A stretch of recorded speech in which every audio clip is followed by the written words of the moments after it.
नमस्कार, 7 बजे के समाचार में आप सभी का स्वागत है। मैं हूं संतोष और सबसे पहले नजर डालते हैं हेडलाइंस पर। मुख्यमंत्री योगी आदित्यनाथ ने मुंबई में शीर्ष औद्योगिक समूह से सीधे संवाद कर 5 लाख करोड़ रुपए का निवेश आकर्षित करने में रहे सफल। कहा, उत्तर प्रदेश में अपार संभावनाओं को देख रहे हैं उद्योगपति।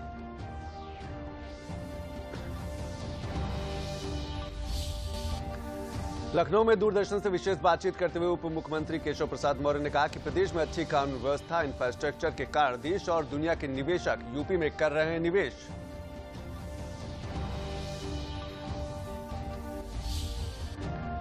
लोक निर्माण मंत्री जितिन प्रसाद ने कहा कि सड़क सुरक्षा माह के तहत लोक निर्माण विभाग सड़कों के गड्ढे भरने और सौंदर्यीकरण का कर रहा है काम। दुर्घटना बाहुल क्षेत्रों को चिन्हित कर उनमें किया जाएगा सुधार।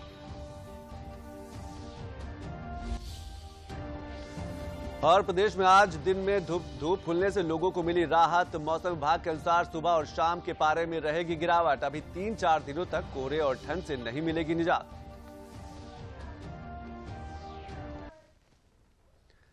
तो चलिए खबरों पर विस्तार से नजर डाल लेते हैं। मुख्यमंत्री योगी आदित्यनाथ ने प्रदेश में निवेश को लेकर मुंबई में शीर्ष औद्योगिक समूहों से सीधे संवाद में 5 लाख करोड़ का निवेश आकर्षित करने में सफल रहे हैं।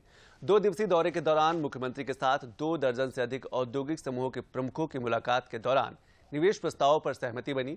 प्रस्तावों को असली जामा पहनाने के लिए 10 से 12 फरवरी तक आयोजित होने वाली यूपी ग्लोबल इन्वेस्टर समिट 2023 में औपचारिकता पूरी की जाएगी। रिलायंस इंडस्ट्रीज के मुखिया मुकेश अंबानी ने पूरे उत्तर प्रदेश में 5G इंटरनेट कनेक्टिविटी पहुंचाने और आर्टिफिशियल इंटेलिजेंस की मदद से गांव तक बेहतर स्वास्थ्य सेवा पहुंचाने में रुचि दिखाई है। आदित्य बिरला समूह के चेयरमैन कुमार मंगलम बिरला ने नोएडा में कन्वेंशन सेंटर की स्थापना के लिए सहयोग मांगा है। मुख्यमंत्री योगी आदित्यनाथ मुंबई में फिल्म जगत के प्रतिनिधियों से भेंट की। इस अवसर पर अपने संबोधन में मुख्यमंत्री ने कहा कि फिल्म उद्योग ने कला एवं मनोरंजन के क्षेत्र में योगदान देने के साथ ही समाज को एक नई दिशा प्रदान की है। कला एक ईश्वरीय वरदान है। सकारात्मक भाव से देखने पर फिल्मों का राष्ट्रीय एकता एवं सामाजिक एकीकरण के लिए बहुत बड़ा योगदान दिखाई देता है। फिल्मों ने देश में हिंदी भाषा के विकास के लिए अभूतपूर्व योगदान दिया है।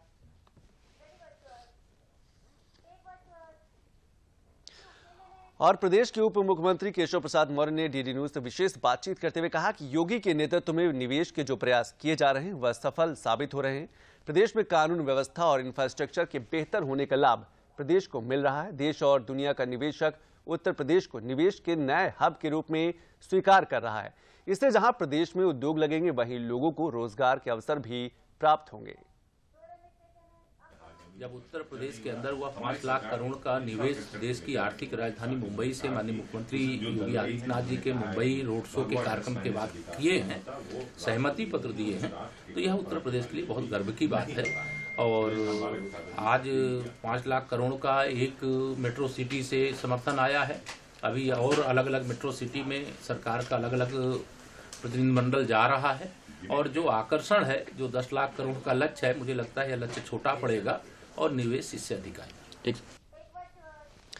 और आज एमसीडी के अध्यक्ष पद के चुनाव में अराजकता के खिलाफ भारतीय जनता पार्टी ने अपना पक्ष रखते हुए कहा कि आज आम आदमी पार्टी के पार्षदों द्वारा अराजक आचरण किया गया है। ऐसी स्थितियां कभी देखी नहीं गई। महिला पार्षदों के साथ भी अभद्र व्यवहार किया गया। आम आदमी पार्टी के लगे लोग हाथ में ब्लेड लेकर आए थे और वह नशे में थे। ये लोग कुर्सियां फेंक रहे थे। भाजपा ने इसे काला दिन बताया है।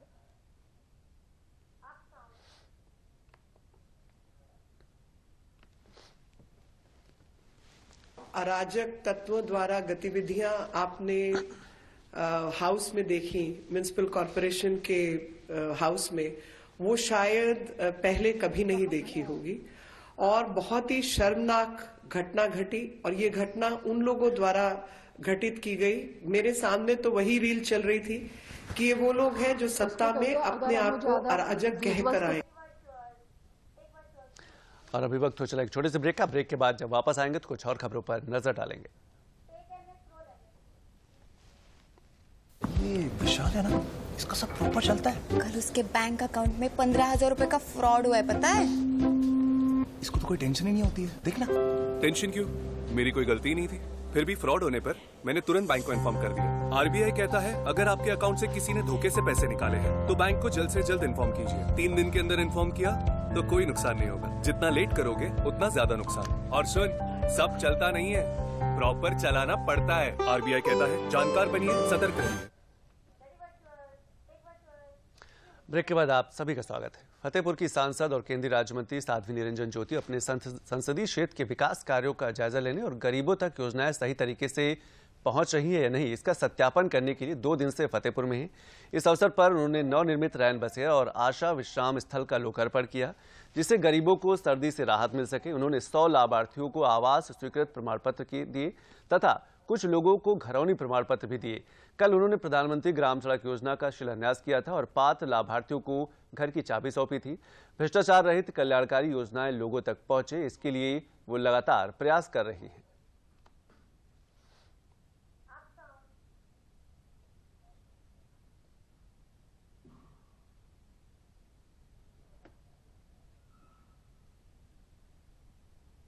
एक महीने के लिए जो आवास प्लस में छूटे हुए थे, किन्हीं का मोबाइल नंबर खराब था या नंबर सही नहीं था, ऐसे लोगों का समायोजन किया गया है। पूरे प्रदेश में 62,000 के लगभग हुए हैं और अपने जिले में भी 5,000 से ऊपर आए हैं और 21,000 के लगभग और जोड़ दिए जाएँ तो लगभग 1 लाख के ऊपर हो गए पूरे जिले में। प्रधानमंत्री आवास योजना के अंतर्गत यहाँ घरौनी का भी प्रमाण पत्र दिया गया है। जो घर में तो रह रहे थे लेकिन उनको शंका रहती थी कब हमारा घर न गिरा दिया जाए, उनको उनका प्रमाण पत्र दे करके वो घर के नाम से अपना लोन भी ले सकते हैं, कुछ भी कर सकते हैं। जिनके घर बन चुके हैं उनको प्रमाण पत्र चाबी सौंपी गई है और अभी प्रधानमंत्री सड़क योजना का शाह में शिलान्यास भी किया है। बहुत बड़ी सड़क बन रही है, कम से कम 8-10 गाँवों को जोड़ेगी। इतनी दिक्कतें थी कि मैं छोटे से बच्चों को रात भर कैसे उनको लेके बैठे रात गुजारी है कि ये मैं ही जानती हूँ। और पहले जो था ये राशन वगैरह था, इसमें भी बहुत कटौती होती थी, लेकिन जब से ये अंगूठे से राशन मिलने लगा तब से चाहे 1 दिन 2 दिन 3 दिन कितने भी दिन लग जाए राशन भी बराबर प्राप्त हो रहा है। और शौचालय भी हम लोगों को आज से 1 साल पहले मिल चुका है और आज आवास भी मुझे मिल गया है, मुझे बहुत ही खुशी है। और सड़क सुरक्षा माह के तहत लोक निर्माण विभाग सड़कों के गड्ढे भरने, सौंदर्यीकरण, दुर्घटना बहुल क्षेत्रों को चिन्हित कर उनमें सुधार करेगा। लखनऊ में आज सड़क सुरक्षा एवं ब्लैक स्पॉट के अल्पकालिक सुधारीकरण के लिए लोक निर्माण विभाग में आयोजित प्रशिक्षण कार्यक्रम में लोक निर्माण मंत्री जितिन प्रसाद ने कहा कि मुख्यमंत्री योगी आदित्यनाथ सड़क सुरक्षा को लेकर काफी गंभीर है और सभी विभाग मिलकर सड़क सुरक्षा की खामियों को दूर करने के प्रयास कर रहे हैं, जिनमें लोक निर्माण विभाग भी शामिल है। उन्होंने कहा कि उन सभी सड़कों को चिन्हित किया जा रहा है जहां पर हादसे ज्यादा होते हैं, वहां पहचान चिन्ह के होर्डिंग लगाए जाएंगे और अवैध कट को बंद किया जाएगा।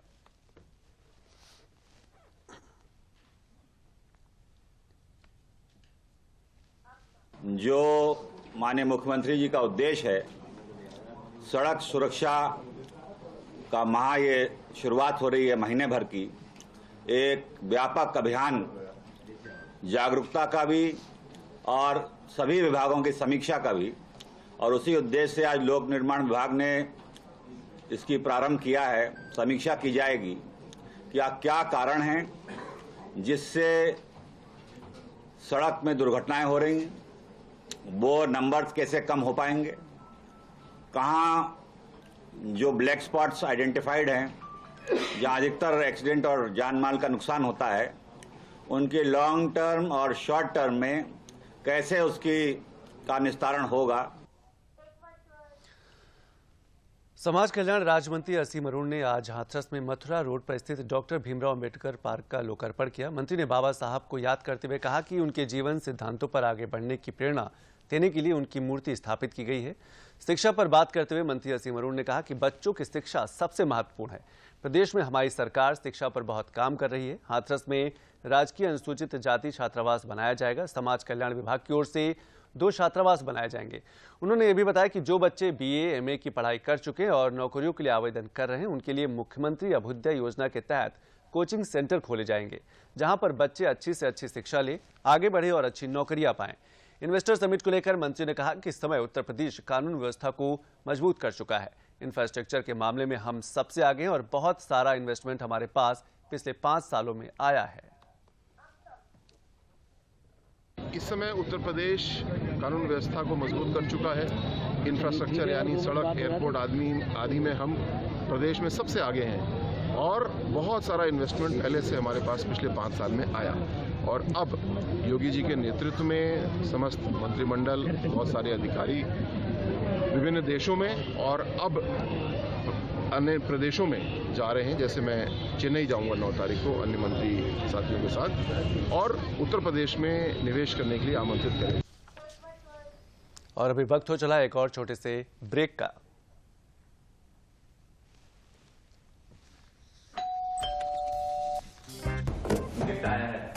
अरे वाह, लेजेंड की बैट, इससे तो मैं खेलूंगा। Future batting legend bat. इसमें जिसका नाम लिखा है बैट उसी को मिलेगी। अरे यार, देखा, अगर इस पे मेरा नाम नहीं लिखा होता तो कितनी दिक्कत हो जाती। इसलिए आरबीआई कहता है बैंक अकाउंट हो या बैंक लॉकर, उसमें नॉमिनी का नाम जरूर दर्ज करें ताकि आपकी जमा पूंजी उसी को मिले जिसे आपने नामित किया है। आरबीआई कहता है जानकार बनिए, सतर्क रहिए।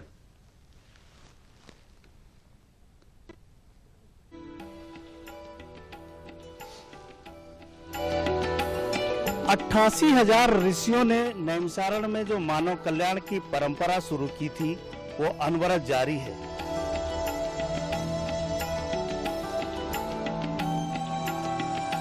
और ये जितने भी धार्मिक स्थल इनके किनारे हैं, ये गोमती को भी महत्व देते हैं और माँ गोमती से उनको भी महत्व मिलता है।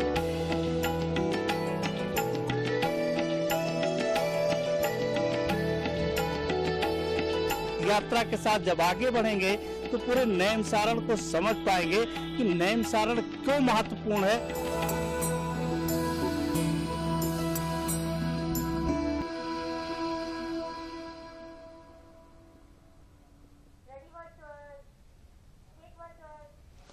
तो ब्रेक के बाद आप सभी का स्वागत है। केडी सिंह बाबू स्टेडियम लखनऊ में 5, 6 और 7 जनवरी 3 दिवसीय राष्ट्रीय खेलकूद समारोह का आयोजन किया जा रहा है।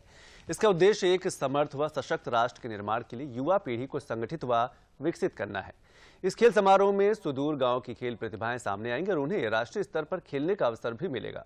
मुख्य धारा में आकर उनके आत्मविश्वास और सामाजिक दायरे का विकास होगा। इन खेल प्रतिभाओं का अन्य राष्ट्रीय और अंतर्राष्ट्रीय खेलों में चुनाव भी किया जा सकेगा।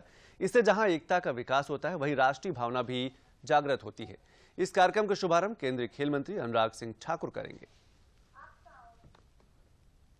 वाराणसी के कोनिया स्थित मुख्य सीवेज स्टेशन को चलाने के लिए सोलर विद्युत ऊर्जा का उपयोग किया जा रहा है। यहां पर 0.8 मेगावाट की विद्युत ऊर्जा उत्पादित की जा रही है और ये ग्रिड से सीधे कनेक्ट है। इस महीने में लाखों रुपए की विद्युत बिल की बचत भी की जा रही है और साथ ही साथ ग्रीन एनर्जी उत्पादित की जा रही है। इस ऊर्जा से जीरो कार्बन उत्सर्जन में मदद मिल रही है और गंगा सफाई अभियान को गति मिल रही है। एक तरह से सोलर एनर्जी से गंगा भी साफ हो रही है और पर्यावरण भी शुद्ध हो रहा है। ये बातें जल निगम के अधिशासी अभियंता शहरोज दोस्त ने बताई।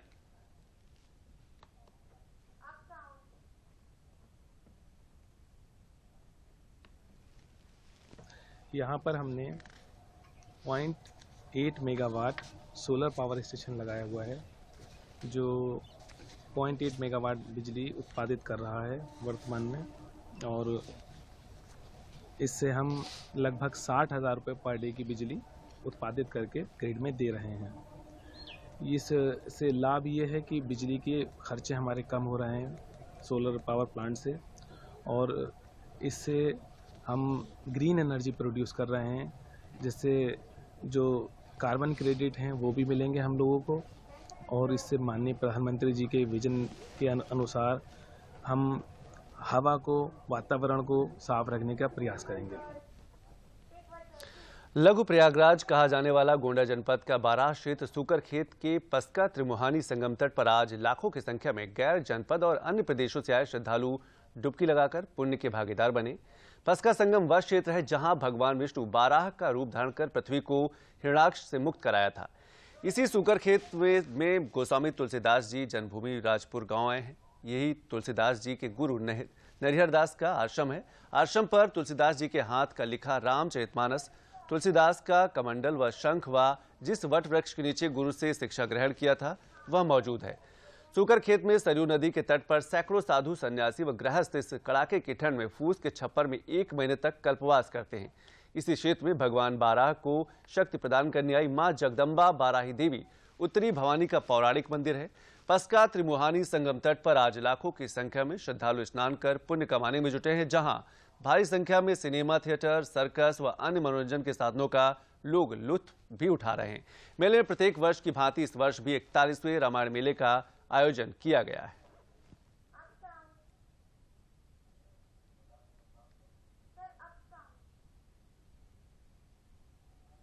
यहाँ पे हम लोग कल्पवास का यहाँ महत्व है, जैसे प्रयाग में है वैसे यहाँ ये लघु प्रयाग कहा गया है। और भगवान यहाँ पर स्वयं पधारे थे बाराह के रूप में। बाराह का अवतार भगवान ने लिया। हिरणाक्ष नामक दैत्य ने जब इस पृथ्वी को चुरा कर पाताल लोक में ले गया, तब भगवान विष्णु ने बाराह का रूप धरकर हिरणाक्ष का वध किया। तो यही इसीलिए ये पस्का शुक्र खेत कहा गया है। इसके बाद में यहीं पर रामचरितमानस लिखा था, और वही एक शुक्र खेत का महात्मा जो रामचरितमानस में बालकांड के 30वें दोहा में गोस्वामी तुलसीदास जी ने लिखा है कि मैं पुण्य निज गुरु सन सुनी कथा सो शुक्र खेत और समझी नहीं तस बाल पंता बच रहे चेत। तो ये वही शुक्र खेत है, वही नरहरदास आश्रम है जहाँ तुलसीदास जी का अधिकांश जीवन बीता अपने गुरु आश्रम में रह करके शिक्षा और दीक्षा ग्रहण की। यहीं पर रामचरितमानस भी लिखा। और अब बात बदलते मौसम की कर लेते हैं। उत्तर प्रदेश में ठंड का कहर लगातार जारी है, लेकिन आज निकली धूप से दिन में लोगों को कुछ राहत मिली है। वरिष्ठ मौसम वैज्ञानिक मोहम्मद दानिश ने बताया कि सुबह और रात में पारा जस का तस बना रहेगा। कड़ाके की ठंड की वजह से आम जनजीवन अस्त व्यस्त हो गया है। उन्होंने बताया कि शीतलहर का दौर फिलहाल जारी रहेगा और फिलहाल ये स्थिति अगले 3 दिनों तक ऐसी ही बनी रहेगी। उन्होंने बताया कि प्रदेश में सबसे ठंडा स्थान सुल्तानपुर और झांसी रहा है।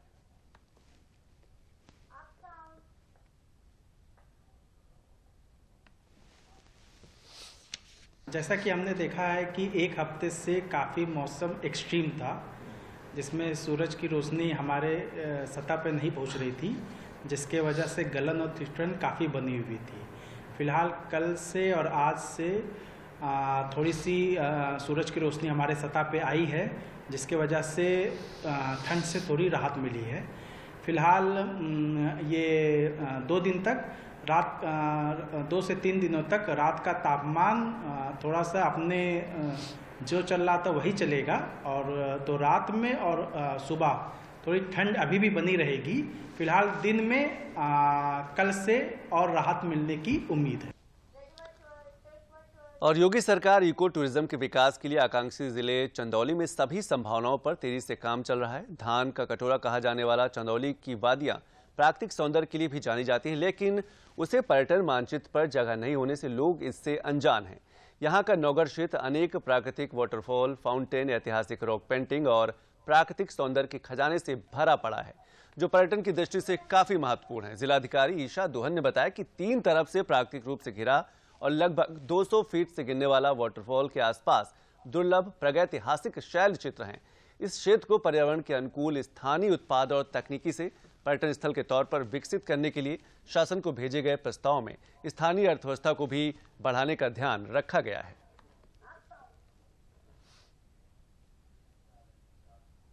हम क्लिप स्विंग और स्काई वॉक, इस तरह की रॉक क्लाइंबिंग, इस तरह की हम एडवेंचर्स हम प्लान कर रहे हैं। पैराग्लाइडिंग की भी पॉसिबिलिटीज़ को हम एक्सप्लोर कर रहे हैं कि कैसे हम उनको इंटीग्रेट कर सकते हैं।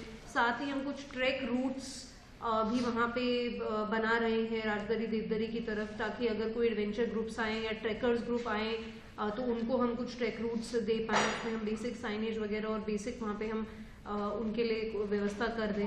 तो इस तरह से पर्यटन की अपार संभावनाएं हैं जनपद चंदौली में, और उन्हीं को ही हम एक्सप्लोर कर रहे हैं और ज़्यादा से ज़्यादा लोगों तक पहुँच। और प्रधानमंत्री ग्रामीण आवास योजना में जनपद अलीगढ़ में आवास की सौगात से ग्रामीणों में खुशी की लहर है। वित्त वर्ष 2022-23 में 1461 आवास का लक्ष्य है। 314 आवास गरीबों के सुपुर्द कर दिए गए हैं। लाभार्थियों ने यह भी बताया कि सरकार ने पक्के मकान दिए, जिसमें अब न पानी टपकने का डर और न चोरी का डर है। हर गरीब के सर पर छत मुहैया कराने के लिए केंद्र सरकार पीएम आवास योजना चला रही है। इस योजना के तहत आवास निर्माण के लिए 1.20 लाख रुपए लाभार्थी को दिए जाते हैं। इसके साथ ही पंचायती राज विभाग से शौचालय के लिए 12,000 रुपए और मनरेगा से 100 दिन का रोजगार भी मिलता है। ग्रामीणों ने सरकार को धन्यवाद दिया है।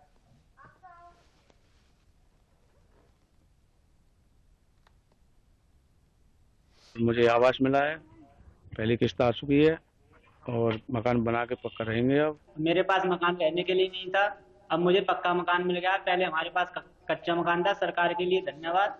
मेरे पास कोई आवास नहीं था, आज मुझे मोदी की तरफ से मुझे मकान मिला है, पक्के मकान में रहने का आज मौका मिला है, तो मुझे उनकी तरफ से बहुत खुशी है। मुझे पहली किस्त मिली है और मैं जो पक्के मकान बनेगा मेरा, और मैं जो है मोदी जी को धन्यवाद। और बलिया में मालदेपुर मोड़ चौराहे पर युवा चेतना के तत्वाधान में खिचड़ी भोज का आयोजन किया गया। इसका उद्देश्य सामाजिक समरसता बनाए रहते हुए त्योहारों में सबकी सहभागिता सुनिश्चित करना है। हर त्योहार भारतीय परंपरा में उत्साह और उल्लास के साथ मनाया जाता है। इस उल्लास और उत्साह में सभी की सहभागिता हो, इसका प्रयास किया गया है। इसे अपनी संस्कृति और सभ्यता को बढ़ाना है। युवा चेतना के राष्ट्रीय संयोजक रोहित कुमार सिंह ने प्रधानमंत्री की सराहना करते हुए कहा कि उनके नेतृत्व में देश प्रगति की नई ऊंचाइयां छू रहा है।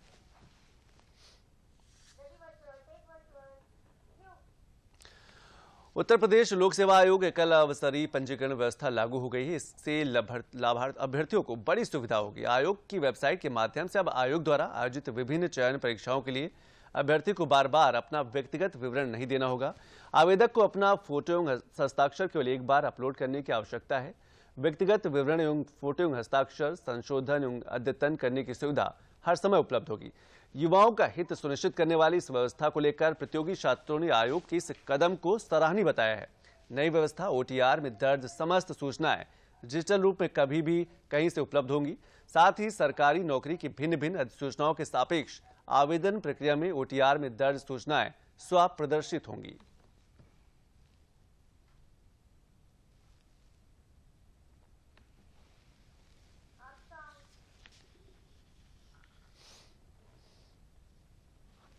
ओटीआर के आ जाने से जो छात्रों को असुविधा होती थी, बार बार डॉक्यूमेंटेशन को ले आना और बार बार फिलअप करना, और परीक्षाओं के जो मंशा लोक सेवा आयोग ने बना के रखी है समयबद्ध तरीके से करना, प्रतिवेदन करते समय छात्र को लिंग वर्तनीय नाम इत्यादि में जो बार बार असुविधाएं होती थी, अंक पत्रों के नंबर और उनके जो भी चयन थे उनमें जो असुविधाएं होती थी, उन सब से छात्रों को निजात मिल जाएगी। सारा डाटा एक जगह इकट्ठा रहेगा तो इससे समय की बचत होगी, पर और प्रतियोगी जो छात्र है वो एक ही जगह एक ही समय में अपने सब कुछ भर सकता है, और उसके लिए उसको बार बार कहीं जाना नहीं पड़ेगा।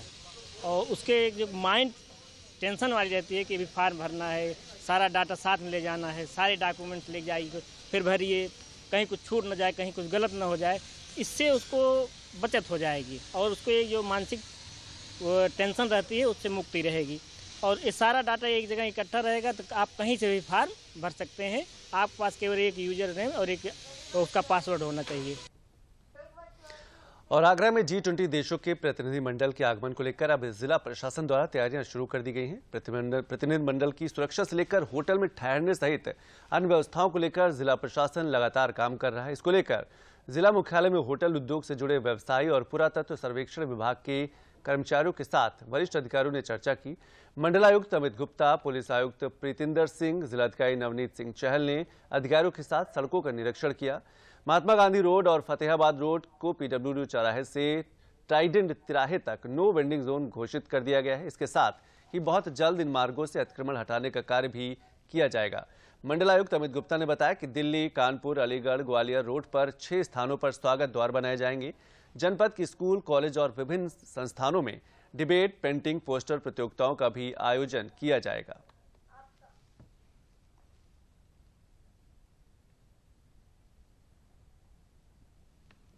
G20 सम्मेलन हमारे देश में हो रहे हैं जगह जगह। उसी क्रम में आगरा में भी फरवरी के द्वितीय सप्ताह में एम्पावर इंस्ट्रक्शन मीटिंग होना है।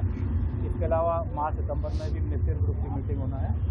तो उसी के संबंध में जो व्यवस्थाएं, तैयारियां हैं उसके लिए, जिससे जो हमारे अतिथि आ रहे हैं उनका अनुभव है अच्छा रहे और हमारे देश में जो अच्छे अच्छे काम हुए उनके सामने प्रदर्शित किए जा सकें, उसी के संबंध में सभी विभाग, सभी अधिकारी हम लोग यहाँ भ्रमण कर रहे हैं और जिससे कि समय से सभी आवश्यक व्यवस्थाएं सुनिश्चित की जाए। G20 का समिट अभी होने वाला है और हमारे विभिन्न शहरों में, 4 शहरों में, हमारे प्रदेश में भी जगह जगह अलग अलग मीटिंग्स हैं और सेकंड फेज़ में भी अलग अलग जगह पे मीटिंग्स होंगी। उसी को लेके आज हम सभी अधिकारी, कमिश्नर, मैं और DM साहब और बाकी हमारे म्यूनिसिपल कमिश्नर और एडीए के भी ऑफिसर सभी लोग यहाँ पे मौजूद हैं। हम लोग अपने इस क्षेत्र में देख के कि क्या सिक्योरिटी अरेंजमेंट्स होने चाहिए, कहीं कोई इस तरह कहीं कोई प्रॉब्लम ना आए। जो हमारे गेस्ट आ रहे हैं और जो हमारी लोकल पब्लिक है उनकी भी जनभागीदारी अच्छी रहे, वो भी इस पूरे इवेंट को एंजॉय कर सकें बिना किसी प्रॉब्लम के, और जो हमारे गेस्ट आ रहे हैं उनको भी किसी तरह की सुविधा ना हो। और फर्रुखाबाद के कलेक्ट्रेट सभागार में जिलाधिकारी संजय कुमार सिंह की अध्यक्षता में इन्वेस्टर मीट 2023 का आयोजन किया गया। इसमें जिले के विधायकों, अधिकारियों और बड़ी संख्या में व्यापारियों ने भाग लिया। इस इन्वेस्टर्स मीट का उद्देश्य 10 जनवरी 2023 को लखनऊ में आयोजित होने वाली ग्लोबल इन्वेस्टर समिट के लिए फर्रुखाबाद के लक्ष्य 500 करोड़ रुपए का निवेश प्राप्त करना था। इस संबंध में उपायुक्त अशोक कुमार उपाध्याय ने बताया कि कल की मीटिंग में 80 करोड़ के प्रस्ताव आए थे तथा 160 करोड़ के प्रस्ताव पूर्व में आ चुके हैं। 10 जनवरी तक फर्रुखाबाद अपने लक्ष्य को प्राप्त कर लेगा। इस अवसर पर उपस्थित व्यापारियों को कानपुर से आए सिडबी के उप प्रबंधक सचिन सिंह ने एमएसएमई क्षेत्र में दी जा रही वित्तीय सुविधाओं के संबंध में अवगत कराया।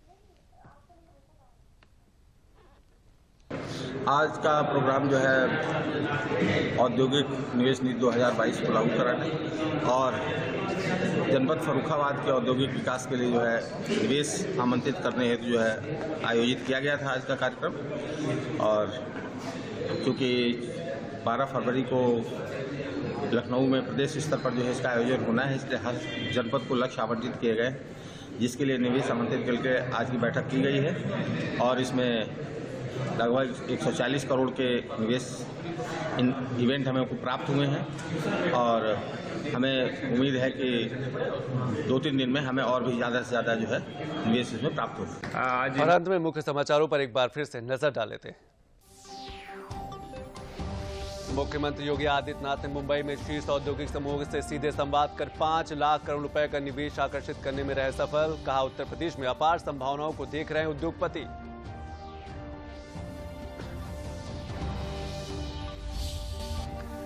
लखनऊ में दूरदर्शन से विशेष बातचीत करते हुए उप मुख्यमंत्री केशव प्रसाद मौर्य ने कहा कि प्रदेश में अच्छी कानून व्यवस्था, इंफ्रास्ट्रक्चर के कारण देश और दुनिया के निवेशक यूपी में कर रहे हैं निवेश।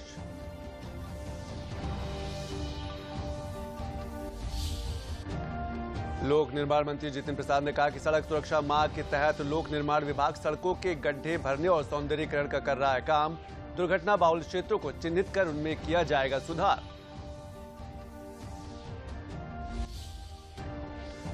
और प्रदेश में आज दिन में धूप खुलने से लोगों को मिली राहत। मौसम विभाग के अनुसार सुबह और शाम के पारे में रहेगी गिरावट। अभी 3-4 दिनों तक कोहरे और ठंड से नहीं मिलेगी निजात।